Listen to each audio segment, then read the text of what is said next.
I'm not speaking passively, I'm speaking more aggressively than you. Yeah. In spite of that, my pulse rate is somewhere around 58 to 62, in that range. If I simply sit quietly, it'll just drop below 40. So I have medical proof.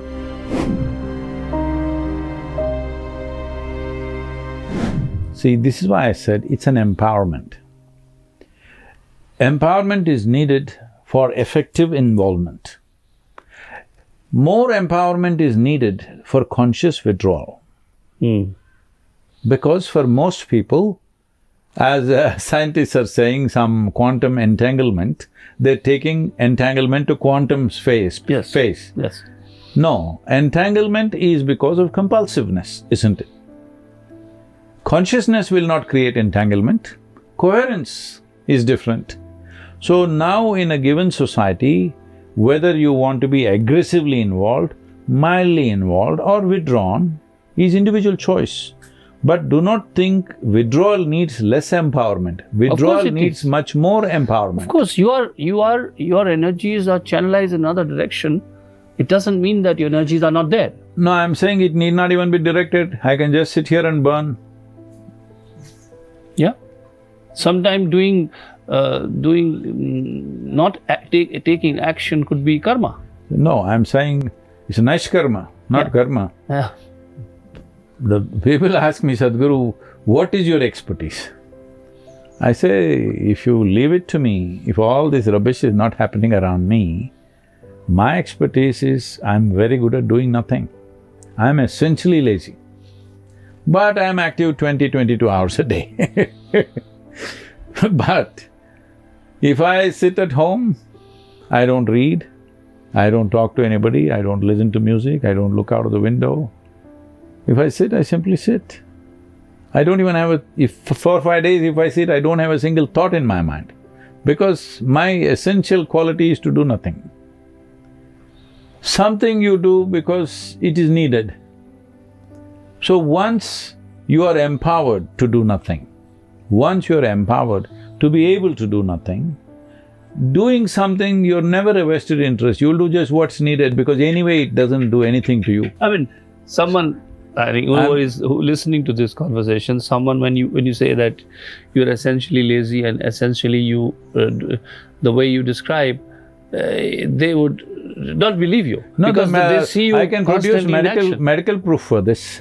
They see you constantly in action. No, I can show you medical proof for this. If you ask somebody to take my pulse, right now though I'm speaking, I'm not speaking passively, I'm speaking more aggressively than you. Yeah.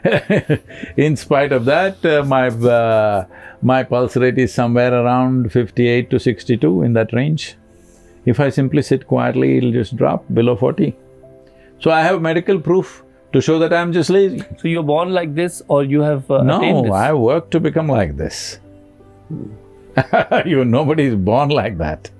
Maybe some people are born with some advantages, but nobody is born just like that. You can be born very intelligent, make an ass out of yourself.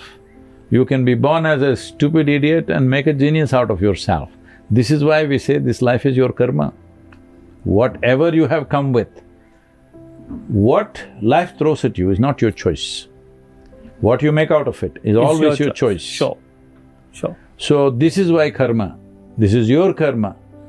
Maybe where I'm born, what kind of situations I'm in, this is not my doing, it's happened to me.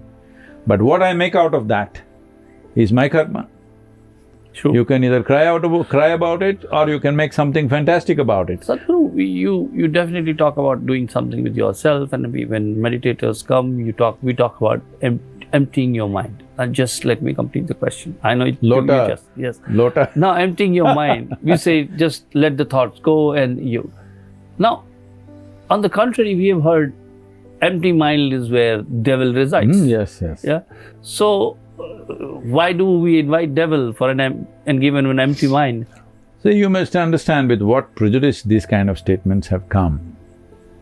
Actually, there are a lot of places in the West where they say, if you meditate, devils will come and they say that. Yeah, evil forces will come and take you over. No, I was making it more humorous as a question. No, I'm saying actually they're saying this, that's where this statement comes from. An idle mind is devil's workshop. That is the actual saying. See, an idle man may be a devil's workshop. An idle mind is not a devil's workshop, it's a divine workshop. If you can keep your mind here, if you're lazy, you're doing nothing, but your mind is busy, preoccupied, then it's a devil's workshop. But if you can sit here fully alert without a single thought in your head, you will see something phenomenal will happen within you. You cannot describe it any other way than divine. Sure. So, those who… that might have been said by a school teacher. Yeah. All right? Absolutely. To a lazy boy. Where's the lazy boy? Which one is the lazy boy here? They're all active boys here. So, looking at a lazy boy, an idle mind is a devil's workshop. No. An idle mind is a divine workshop. An idle person may be devil's workshop. Thank you for watching this video till the end. Before you leave, watch this latest video now.